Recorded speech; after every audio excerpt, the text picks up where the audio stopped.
Good morning, traders. It is Wednesday, August the 27th. There's a lot going on in the charts from yesterday, and things are starting to pick up speed this morning. There's a lot to cover here with the market internals and what's going on overall with the broad market, crude oil and precious metals. So, jumping right into it, here we've got the stock market momentum page. Yesterday, I want to point out we had about a 10 to 1 ratio, meaning there was 10 shares declining, more or less being sold to every one being bought, and that is a pretty extreme level. That's a ratio of 10. Anything above 9 I consider to be more or less a fairly significant bottom in the equities market. Usually you can see another 1 or 2 days of selling after this, and after that we see a significant bottom get put in place for some type of intermediate bounce. Now, to confirm that, if we look at the overall market momentum index, this page here, this chart shows us when the market is overbought. Anything over the 101 means the next day you usually see a pause or pullback. Anything below the 99, you usually see the market have a pause or bounce.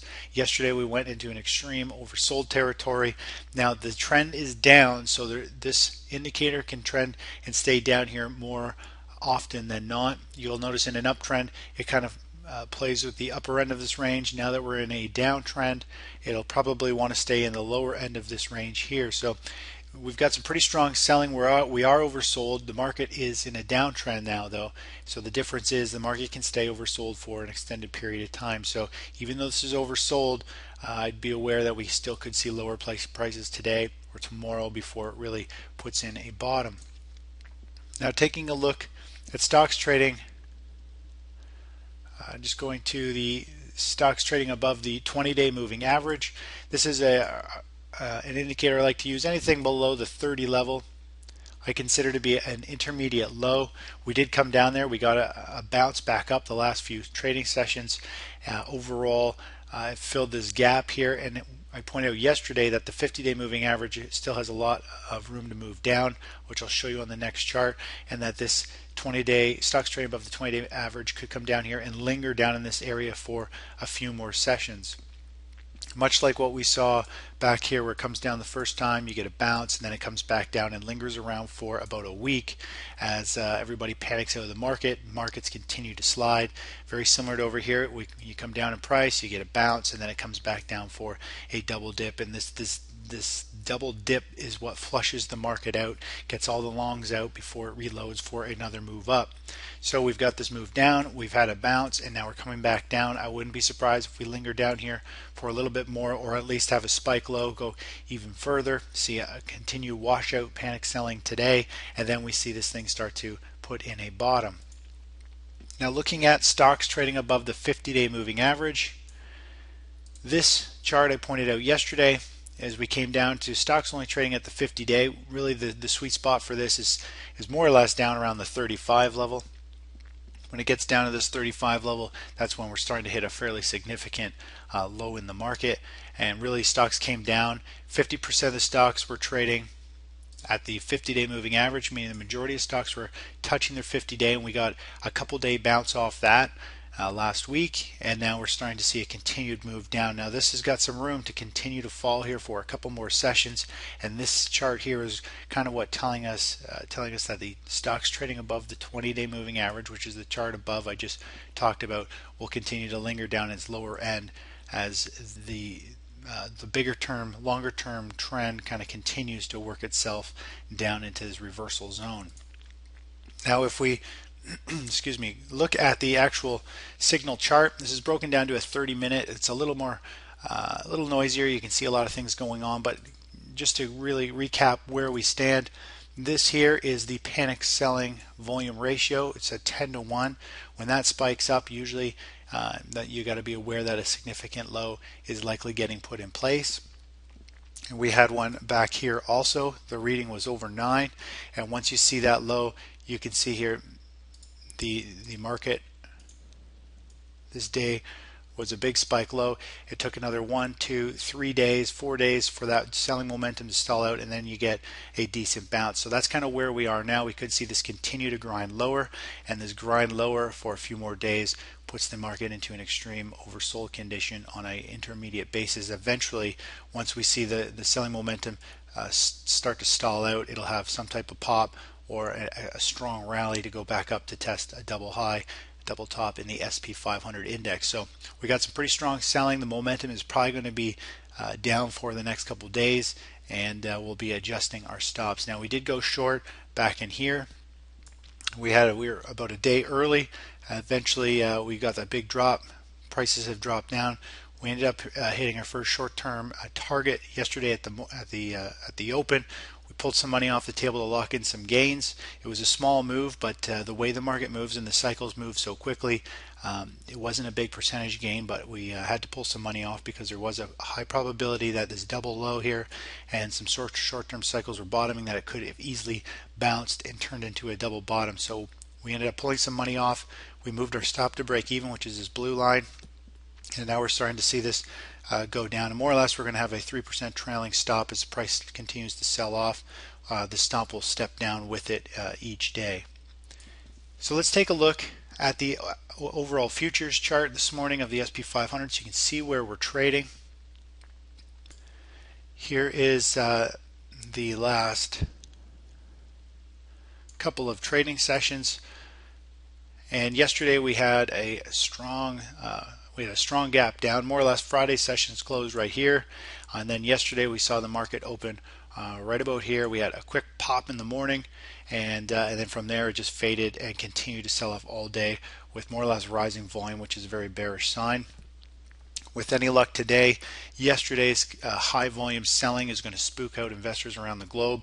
Usually takes about 2 or 3 days, maybe even 4 days for everybody to get spooked out and finally pull the trigger and eject out of their long positions. So we could see prices continue to head lower here for a couple more days and become very choppy. This is when we're going to see the VIX and price action have very wide intraday ranges, and we'll be moving our stop down as price continues to slide, hopefully in our favor here. Overall this morning, prices are pretty much flat. I think the SP500 is up a point or two, nothing significant. But the fact that it's been trading sideways here is a good sign. It hasn't really rallied back up yet. We really want to see more sellers step in and really just crush this market, and we want to see panic hit everything. We want to see everything sell off sharply, and that is good for us because it means we'll put us deeper into the money, and it means a more of a significant low is likely to get put in for a new uptrend that we can play to the upside. Now, taking a look at energies, here is the crude oil daily chart. I've been pointing this out for a while that we've had this bullish pattern here, this bullish move up with a bull flag pattern, and that it points to higher prices. Yesterday we had a strong move up coming right up into the top here of these previous spike highs.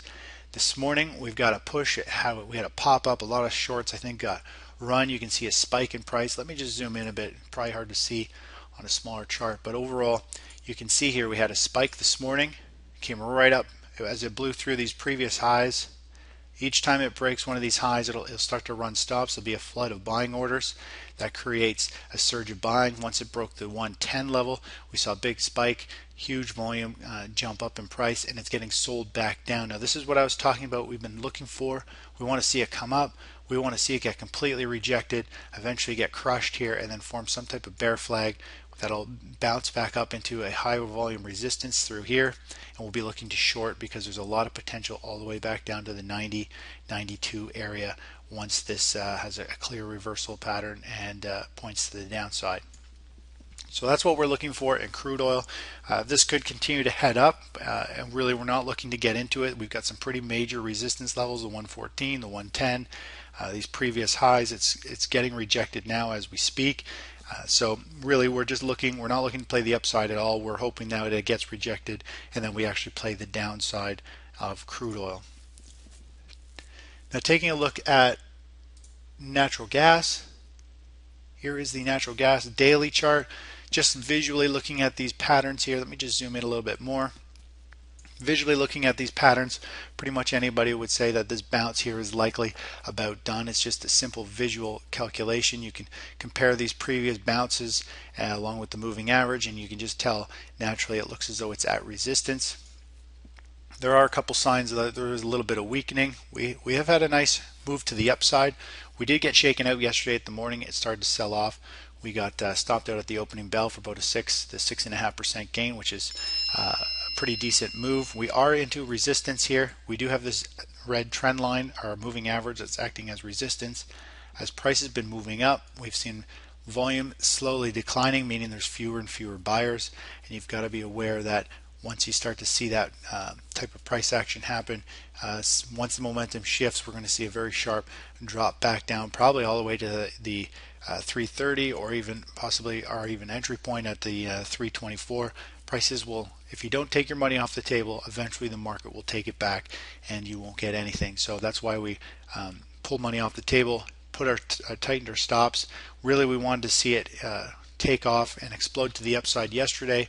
Instead, it came down and shook us out of the trade. But overall, looking at the price action yesterday and this morning, it's hard to see here with this candle. Let me just move this bar. If you look at the price action here, you can see we had a spike up in price and it's starting to sell down. Now this could be very similar to the crude oil chart, where you get a pop up, we're in resistance, and then it gets reversed and we see it come down, and it could come down and test these lows or even continue to go lower. So we've caught that play. We had the really nice setup here with the panic sell-off low, which led to the bounce.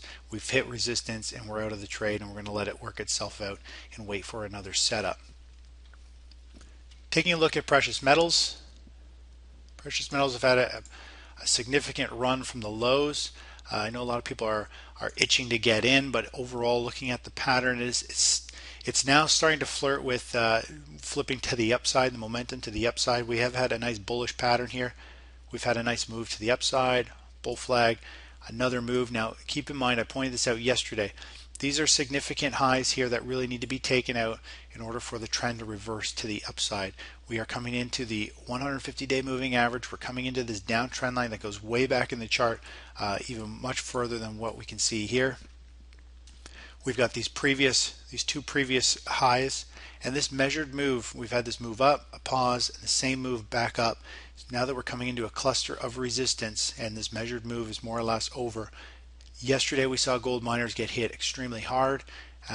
They usually lead precious metals. I wouldn't be surprised if we see gold come down and chop around down here for some time as it forms a possible inverse head and shoulders pattern, which eventually, when you do get a neckline break, it will break this blue downtrend line, it'll break the neckline, it'll break the 150-day moving average, and we could see it eventually in time break to the upside. But right now it's still flirting with a downtrend.